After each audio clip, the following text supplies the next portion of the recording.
Video Memories Network is brought to you in part by Liberated Syndication, podcast publishing made easy, libsyn.com. That's libsyn.com. Welcome to the Old Time Radio Network Detective Stories, continuing America's love affair with private eyes. We now go back to the early days of radio and our imaginations with our feature presentation.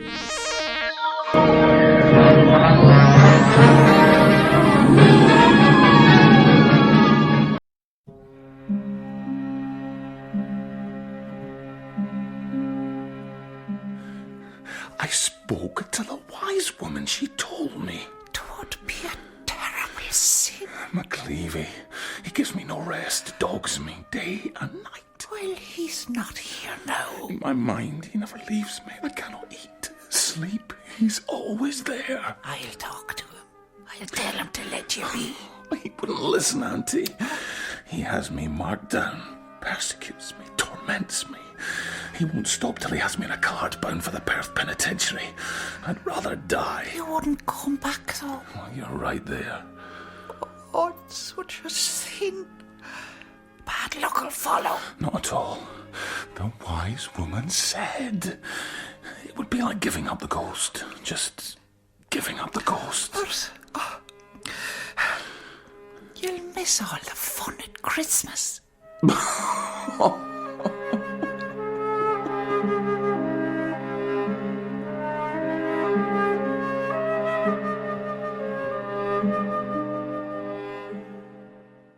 Strong coffee is a double-edged sword. It stimulates the brain but removes the necessity of rest.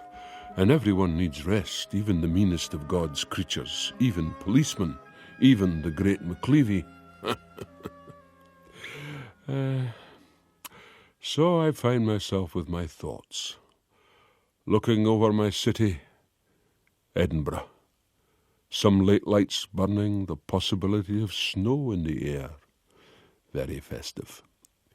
Yet if the three wise men came to Leith, the gold, myrrh and frankincense would be leached out of them before they managed 10 steps down one of the wains, and any infant found would already be a qualified pickpocket.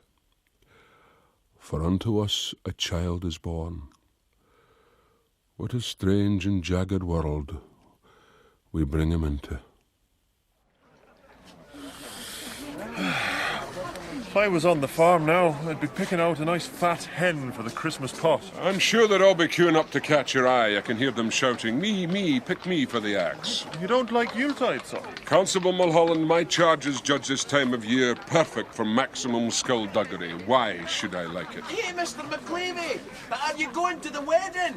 I'm not invited. No wonder. You've put both the bride and groom in jail. Cock-a-doodle-doo! Shall I give chase, son? Save your lungs, I know him. These boys get cheekier every day. That the Bryce wedding. Katie, the shoplifter. Top of her class, marrying one of the lesser fraternity. The boy is right. I've put them both in jail at separate times and not for long enough. And just for that, they're not letting me in the door. Terrible. I agree. I'm partial to a piece of wedding cake. I may go anyway. Where are the nuptials? Let me give you a pointer. Think of a tenement in Leith Wine where sin and depravity walk up the stone steps, hand in hand towards an open door. The Happy Land. Indeed. The bride is one of Jean Brash's confederacy. Queen of the night, eh? Everything leads to Jean Brash. Every twisted trail. Hey! Stop thief! Hey! Stop thief! You see? Just mention the woman's name and crime commits itself. Come on. He took it right off the display. Oh, does nothing stand sacred nowadays? Took what? Where? Oh, Inspector McCleavy, well on hand, sir. Into the wines over there he went. Oh, more than your life's worth tracking in there. Unless you're a policeman. Naturally. What did he take? What was stolen? Billy Maguire. That's a fine Christmas offering you have there. I bought it. More like you stole it. I found it. In the fruit shop display. We followed the trail all the way to this tavern. I left no trail. But the offering did. Needles, Billy. That's the trouble with Christmas trees. All right, I stole it. It's for my family.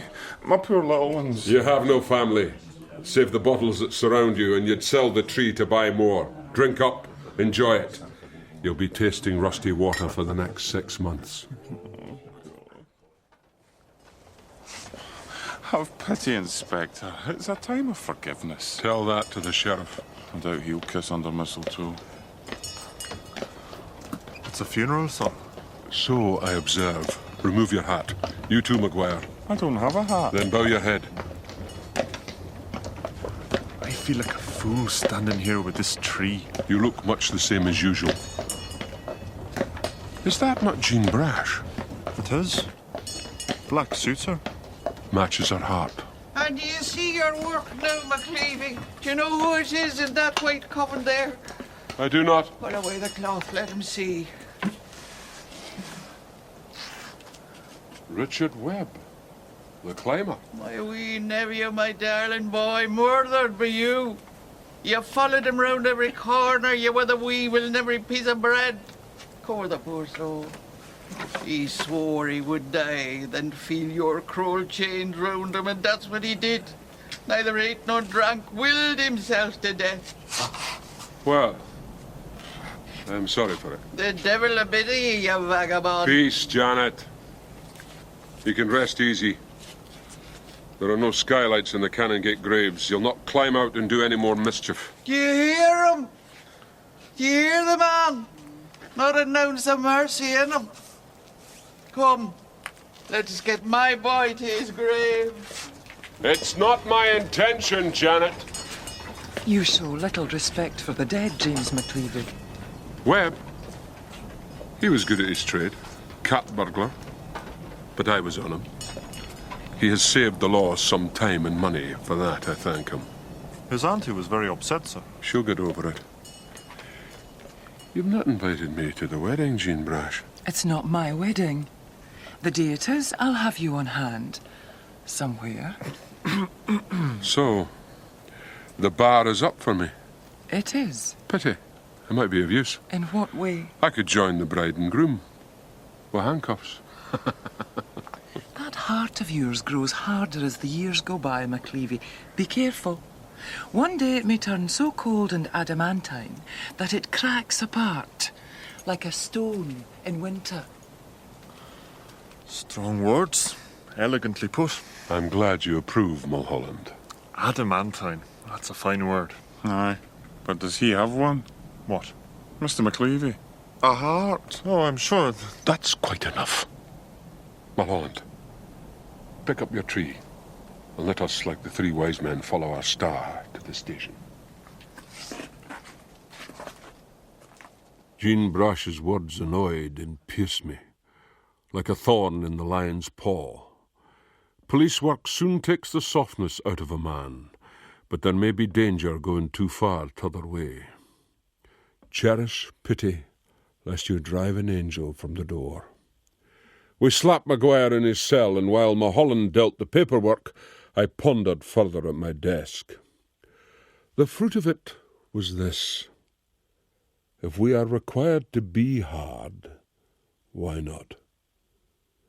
Is it not that there is hardness brought against us? If we had honest people only to deal with, we would require only common humanity.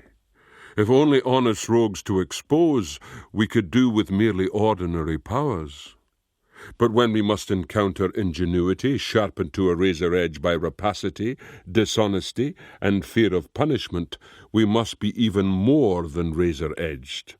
That blade must be whetted on the rock of justice, hard and unyielding. Inspector McLeavy, this gentleman needs help. He may apply at the front desk. This requires a personal touch. My wife has run out. Monsieur Duval is French. She is my tester. Monsieur Duval is a wine merchant. My wine merchant. Without her, I am lost. I shut up shop. A tragic consequence. To be avoided, McLeavy. Madame Duval has decamped with Monsieur's brewer's clerk. A domestic dispute. And £1,000 in cash, which was headed for the bank. No, it's headed somewhere else. Yes, the nub of the matter, Constable. It must be found, redirected, as it were. Theft. That changes things. Can you describe your wife? Succulent. Like a Pomerol. Like a painting after Rubens. Of 40 years vintage and 120 kilos. That's almost 20 stone by my calculations, Inspector. Mine as well. I am lost without her. Rest assured, we will find her, Monsieur Duval. I have full confidence in McCleavy here. Your servant always, Lieutenant Roach. Lieutenant Roach was my new superior, the old one, Lieutenant Moxey, having been elevated to the high reaches of the Haymarket. He was perhaps a smidgen more intelligent than Moxey, but that would not present a great difficulty. What they both shared, however, was the steadfast belief that rank was everything. They were above, I was below. Toute vitesse, McCleavy. Vitesse? Full speed ahead. I pray you, Inspector, find her and I will reward you considerably. He needs no reward. Come along, monsieur. Toute vitesse, McCleavy. Unusual energy from our lieutenant. He must be worried about his Christmas port. A 20 stone French milady with the brewer's clerk draped around her neck and £1,000 in her purse. Should be easy enough to find. Then you find her. But Mr. Roche said... You find her! I have better things to do. I am not a wife retriever. I am an inspector of crime.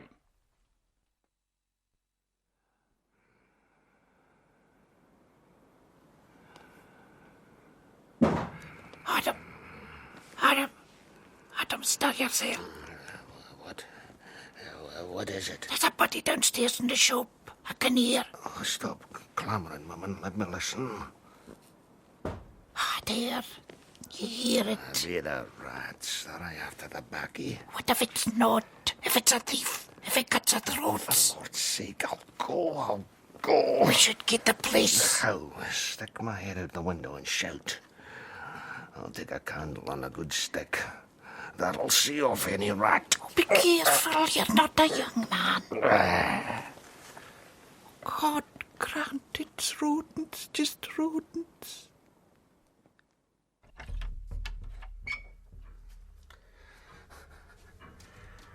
Whatever's in here, take note. I have a big gun, ready and loaded. Now, no point in hiding. Make yourself known.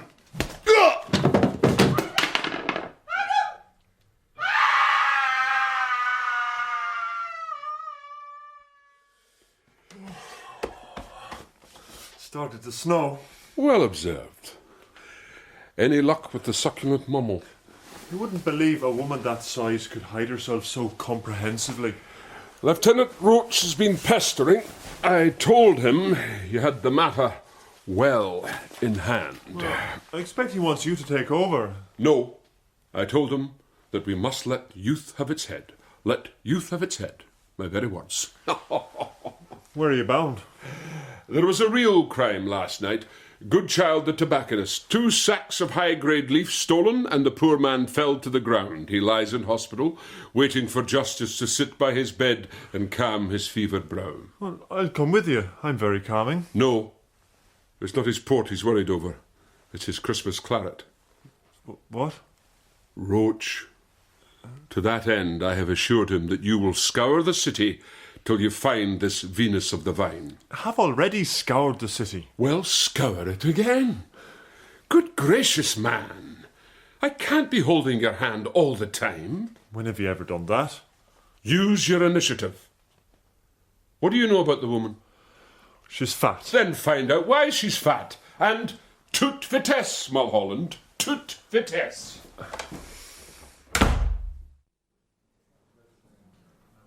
Oh, Mr. McCleavy, when I saw Adam lying there, I thought he was dead. I might still be. Oh, no thanks to you. I never hit you. You sent me down there. Otherwise, I would have been sleeping. And we'd have been robbed. We were robbed anyway.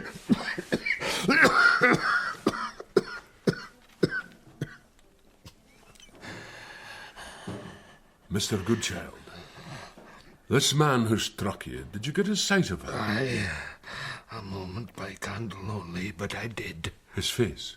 I saw it. And? Get on with it, Eddie. It was black. Black? He was of a negroid persuasion? No, he was a sweep. A sweep? His face was a sooty.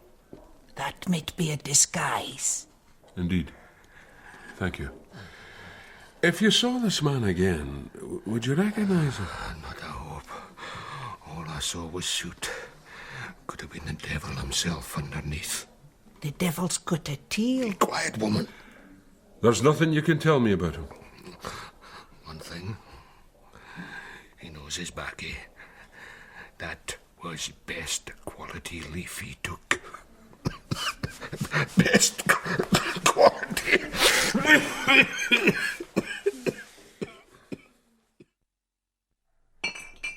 I cannot make a life without her. I will collapse. She has it, the nose. The nose? The taste, the nose, the bouquet. One sniff and she can tell everything about the wine. But me... my passage tells me nothing. Here, you try. What do you think? It's very spicy. Spicy.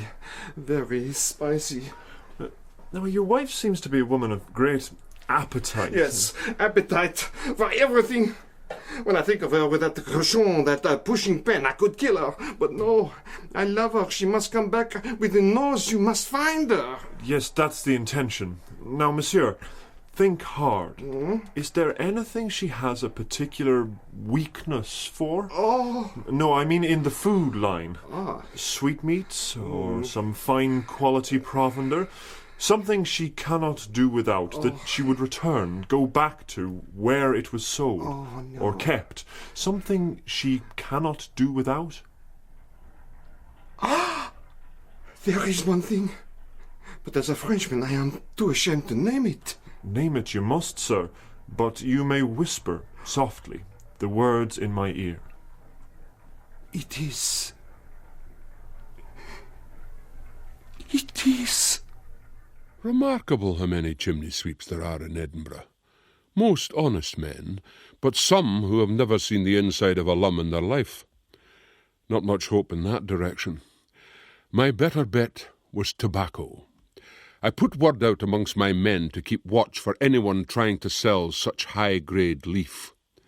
Then, as the snow drifted down onto the streets, my mind deviated to where I was not invited. The hook between Katie Bryce and Davy Bell. A thieves' wedding. The whole fraternity would be there. Good thing. Keep them from preying on the populace for the day. And what a gathering. Fine clothes, possibly shoplifted, rich jewellery, probably stolen, and I wondered how many of the guests might be puffing a higher grade tobacco than their usual blast. Mr. McLeavy, you going to run away with the bride? I think not. Oh, you wouldn't do that, would you, Inspector? I doubt it, Sarah. Imagine having your honey night in a police cell. Hey, McLeavy, will you join them with the cuffs? Mr. McLeavy to you, Tom Montgomery. That joke's been told, and watch your lip, lest it grow fat upon you. Cock-a-diddle-doo! It's just been merry. We've had a few wee drinks in town. We're in fine form. Now, you wouldn't grudge us being merry. I would not, Sarah. And see, the snow is stopping. What more can we ask I for? could ask for a wee dance. Oh, you'd be too lively for me. You must excuse me now. Careful you don't get your watch buckled, Inspector. I'll keep my guard. Hey, where's that fine young constable of yours? Chasing after a woman, it's a fate of all men to do so. Goodbye for now.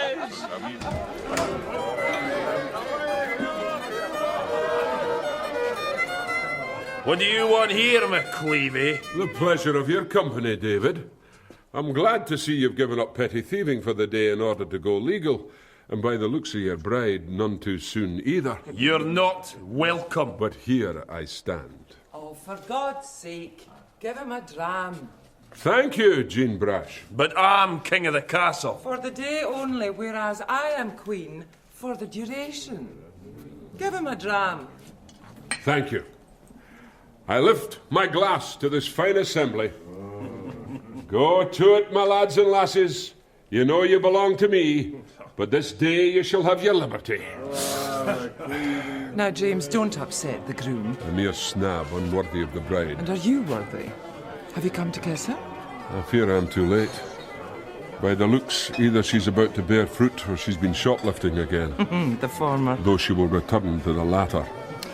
So, shall I honour you with a dance? You're the second to ask me this day. Oh, and what did you say to the first? I had to refuse her. It was slippy underfoot. Well, I'll try to make sure you don't lose your balance. By the way, Jean, do you smoke a pipe? Certainly not. Why do you ask?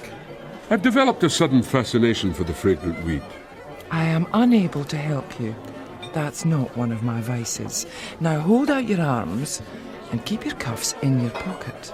Will this do? It'll do to start. But you could hold me tighter. Pretend I'm a desperate criminal trying to escape your clutches.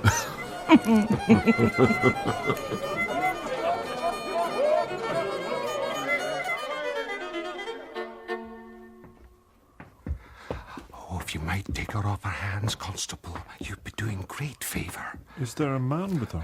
There was, but he walked out one day and never came back. Since then, she's just stuffed herself day and night. With the house speciality? Every time. And the wine she orders, top of the board. And she sends most of it back. Inferior, she says. And this is peacocks. How is she paying? Cash. Every time. Still got the money then? She was French enough when she came here, but now it's getting on her nerves. This is her door here. Good luck, Constable.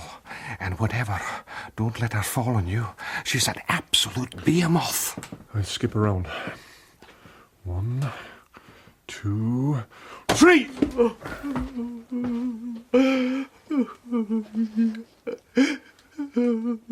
Madame? Je m'accuse de tout. Are you still here? Still standing, and most appreciative of your fine wedding cake. I dote upon marzipan. And what a grand array of presents. Aye, tokens of affection. You wouldn't know about that. Fine china, cutlery, the best kid gloves, and what do we have here? A silver hairbrush, good quality. I do remember a house of gentry in Coates Crescent being plundered some time ago, and amongst the haul was a silver hairbrush. Who are you accusing, McCleavy? Only the guilty. Raise your fists. We'll see who the man is. I do not choose to pick up a snab's gauge. I need to know. This silver hairbrush. Who brought it here? I did. It may be stolen property. I doubt it. I bought it in Prentice's on the high street. Have you proof of that? And if I do not? Then your gift comes with me. And so do you. Will you not take my word? I will not. Then you leave me no choice. See? Here is my receipt. Mr. Prentice himself served me. He commended my taste. Do I meet with your approval as well, Inspector? Aye, this seems to be in order. I'm always in order, McCleavy. Prim and proper, that's my style. I allowed you here as my guest, but that hard suspicion you hold in your heart scorns offered generosity. I did not intend so. Money's gone. You'd best leave. Someone has broken the law by the sounds of it. Somebody stole my purse. We'll meet again, Jean Brash. All in good time, Inspector. Close the door behind you, please. Aye, close the door. The wolf has gone. Now the lambs may play. Oh, to rob an old body from the poorhouse. Who could be so cruel? What's going on here? Oh, Mr. McLeavy, you've been sent to see me. I just went round the corner, you know, to pluck a rose. In this weather? I was caught short, and I just put my purse down beside me in the snow, and next thing, I'm shoving my face and some dirty devil's off with all my money. How much was in the purse? 4p halfpenny. Tether your tongues! Don't worry, Sarah. I shall get both your money and the heartless rogue that took it. Who saw this happen? Do I have a witness amongst you? None so blind as those that would not see, eh? Eh? Wait here, Sarah. I'll do what I can. I avoided getting too close to where Sarah had plucked her rose, but the fresh snow showed a line of footmarks leading off from the corner. As I followed, I chewed a bitter cud over the debacle with Jean Brash. She had put one over on me, and some reparation was in order, if not downright retribution. But how? She slid like an eel through the hands of justice. How was I to get purchase on her? My thoughts ended like the footsteps in the slush. As I stood there cursing the carriage wheels which had churned the snow and ended my trail, a voice sounded from behind me. Not exactly a Christmas angel, but welcome for all that. Don't turn. Here is a name. Bill Orr. I know him. He'd steal his grandmother's teeth and sell them back to her, one at a time. Gargles at the Cock and Trumpet. I know that too. I said nothing. And I heard nothing. You shouldn't steal for your own kind. Out of the mouth of very babes and sucklings.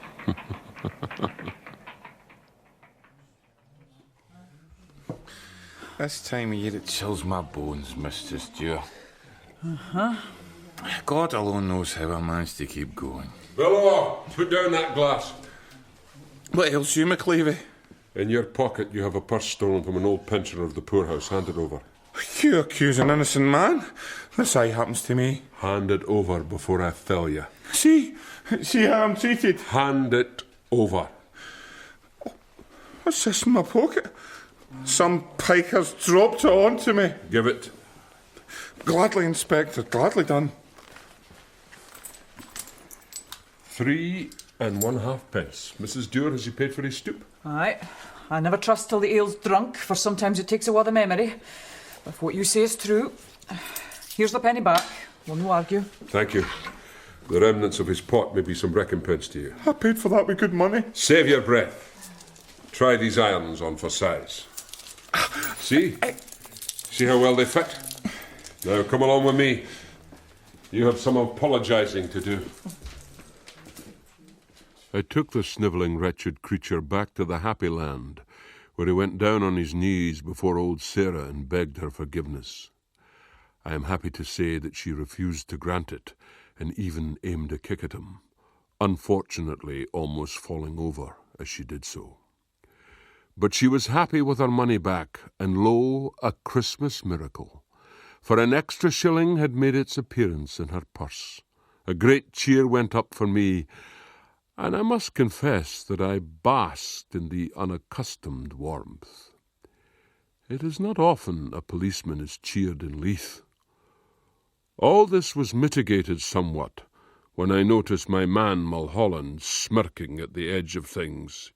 He looked most dreadfully pleased with himself, a developing character trait which I resolved to stamp on before it became smugness personified. Ah, hello there, sir. You look like a cat swallowed cream. La crème, the French might say. Oh, Constable Mulholland. I'm so pleased the smoke and noise in there drove me out to behold such a fine sight. The majesty of the law. In case we do not meet over the season, Let me give you a wee hug for Christmas. And I'll give you one just so's you're no left out, Inspector. Time we got out of here, Mulholland. Come on. Are you running away, McCleavy? I have a prisoner to lock fast. Ach, there's no hurry. You're welcome to keep him company. Always the job for you, McCleavy. Always the job.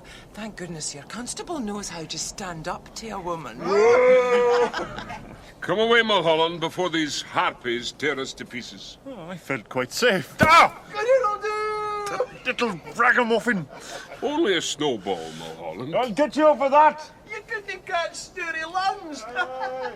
Terrible the lack of respect amongst the young these days. Shut up, you. Mr. Orr was only sympathising, Mulholland. Only sympathising.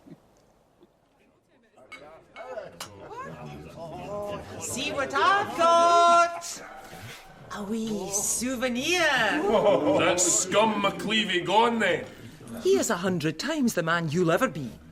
Just you drink up, Sonny, and pray you're never the mouse to his cat. Mr. Sprash, are you going to give that thing a go? I will indeed, Jessie. And I'll do it from the top window so the whole world may hear.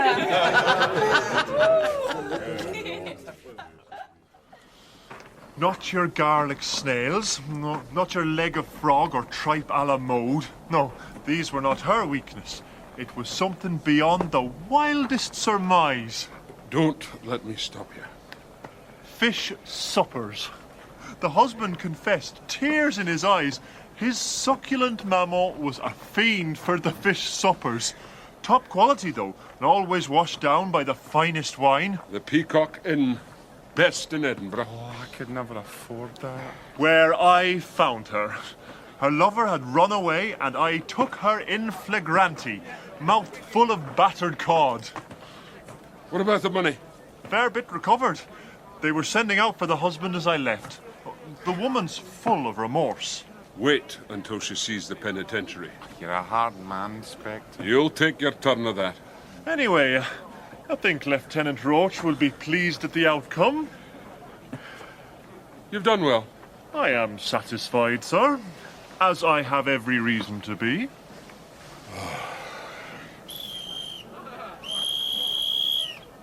That sounds like a police whistle. Oh, no! Jean Brash, when she put her arms around me. She picked your pocket. Oh, well, now I know what I can get you for Christmas. Come on, Art. Let's get you to the station. I have other fish to fry.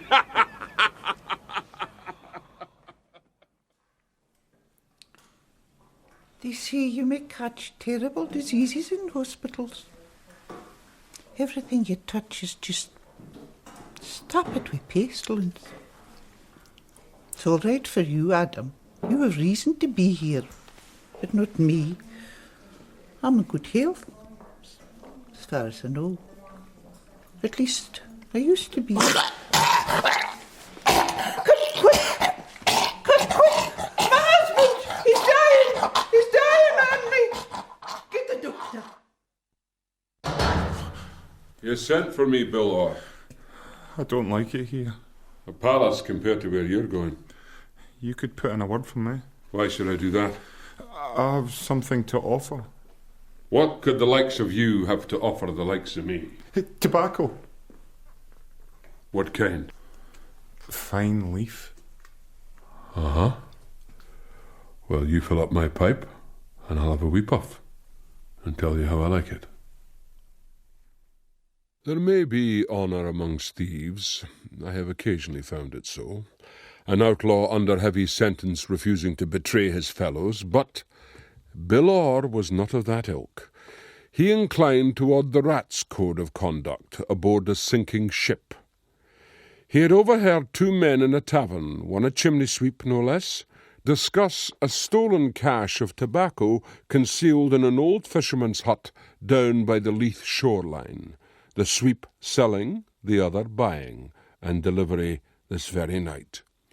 Or exchange me for an offer of some leniency in charges. A dubious offer at best, but drowning rats will bite on anything.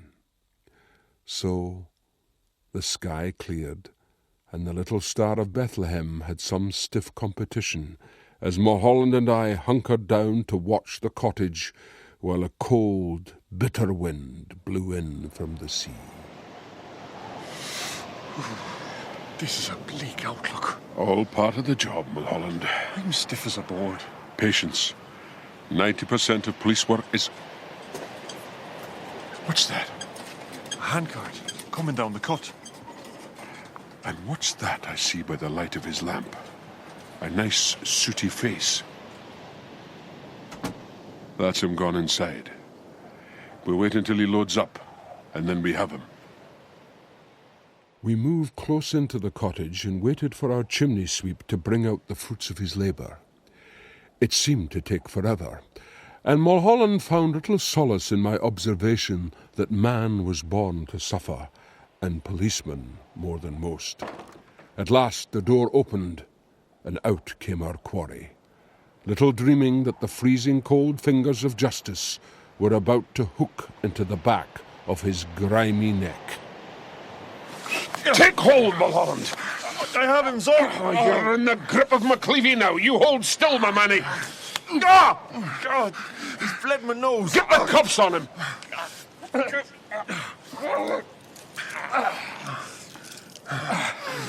I need a key down my back. I'll get one from the cells. Give me your hanky. I need it from my nose. Give it over.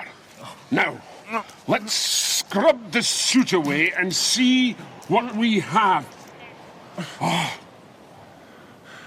I'm back to haunt you, McCleavy. The devil you are.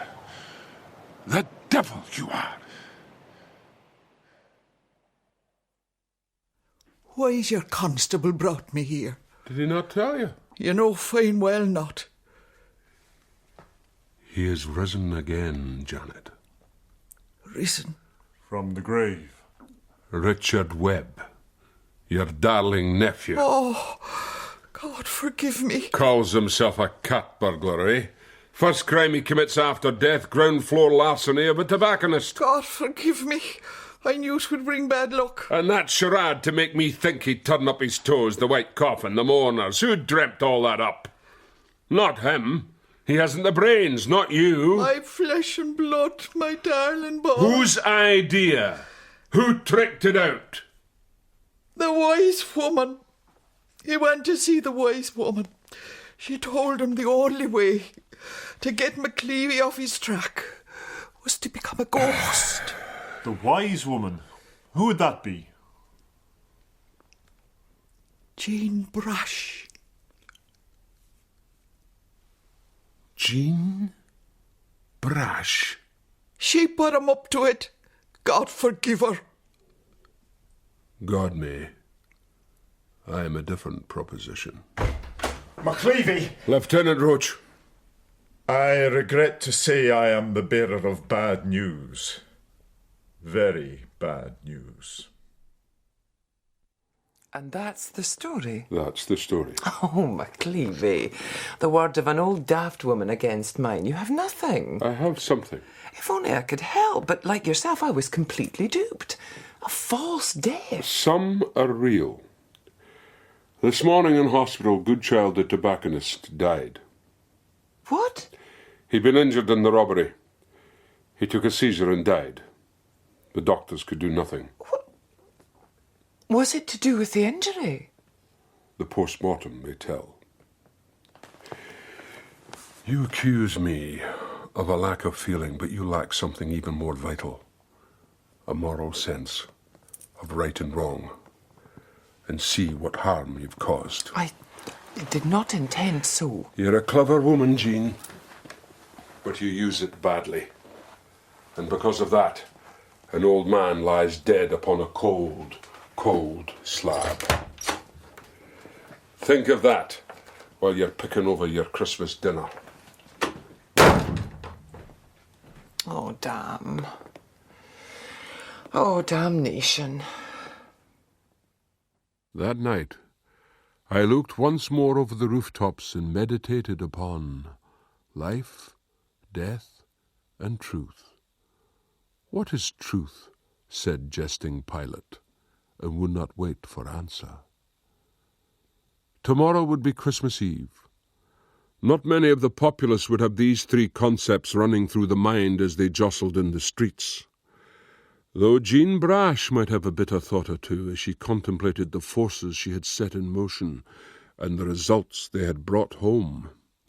At least, I hoped her thoughts were bitter, galling, bile-provoking. She deserved every one. And as for me, I was thinking of a saying from the Bible. I am the way, the truth, and the life. What way does a dead man spark into life? And when you get right down to the bottom of it, what precisely is the truth? Are you going out, Mr. Spratt? I have some shopping to complete. Oh, it's bedlam out there. I may find a place then. How are things upstairs? Quiet for the moment. Are you all right, mistress? I slept badly last night. I won't be long.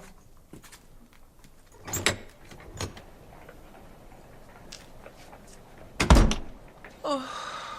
Good afternoon to you, mistress. Good afternoon. Oh, my God! You're dead! I doubt it, Mistress Brash. Even with this bandaged head, I live. But I heard that No, that was the wife's fault. She's been rehearsing my funeral these 20 years. No, hospital provender. I choked on a fishbone and she had a near convulsion. So, you are alive? Fit as a fiddle. Let me out last night. Did McCleavy know about all this? Oh, most certainly. He took great care. Had us driven home in a closed carriage, and he begged me for my health not to stir out until at least 2 days after Christmas. Did he now? Aye, but that wife of mine would drive Achilles through the tent. Besides, I need to buy her a present, so that's me off to the cheap market. Good day to you, mistress. Good day. And not only that, he retrieved my 2 sacks of baccy. McCleavy, a rare, honest man. The dirty, sleeked warthog. Oh, thank God you're back, mistress. I'm not even gone yet. It started. Hurry or we'll hear death on the cards. As I said to Monsieur Roach, I could not put her in jail. I could not charge. And what did he say? He said Inspector McCleavy will receive this as very bad news. He did. Your wife broke the law, sir. I know. But I could not charge. I love her. Besides, she has the nose. Yours looks a little... A wee accident. It's on the mend. I hope you may accept this as a petit cadeau. I am greatly in your debt. I don't usually, but since it's Christmas... Thank you. Au revoir, monsieur. Mr. Duval, I'm puzzled. It's obvious your wife is fond of you, and you of her. Why did she leave you? This man, he made her feel young and beautiful. But then after 3 days with him, she felt old and ugly. How did you make her feel? Somewhere in the middle. But from now, I aim back towards young and beautiful. Good idea. Bon Noël, monsieur. Bon Noël to you, sir.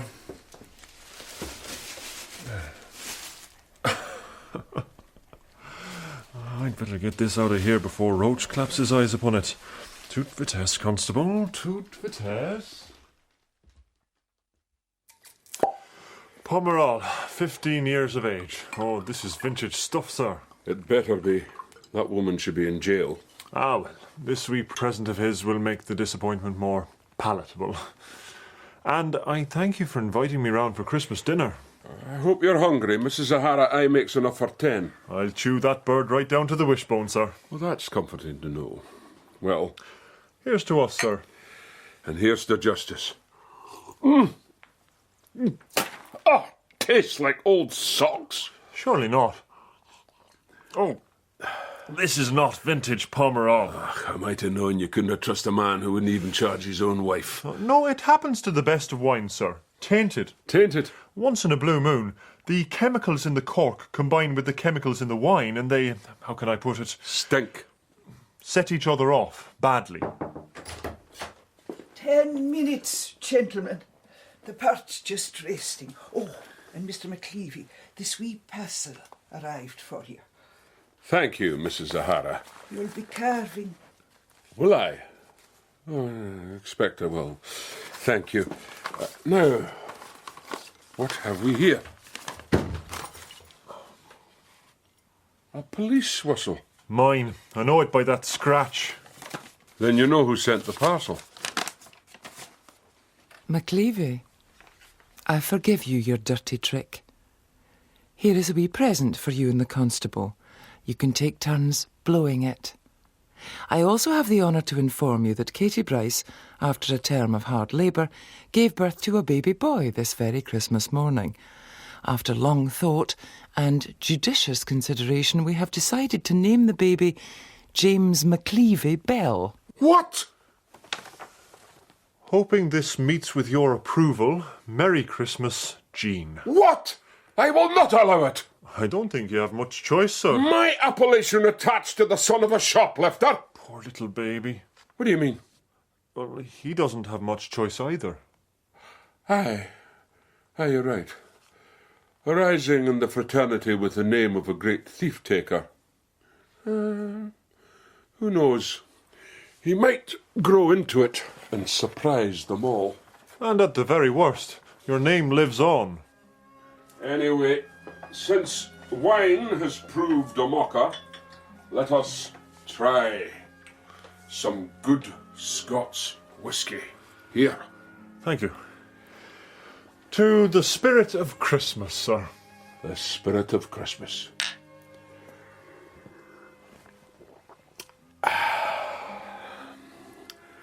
For unto us a child is born.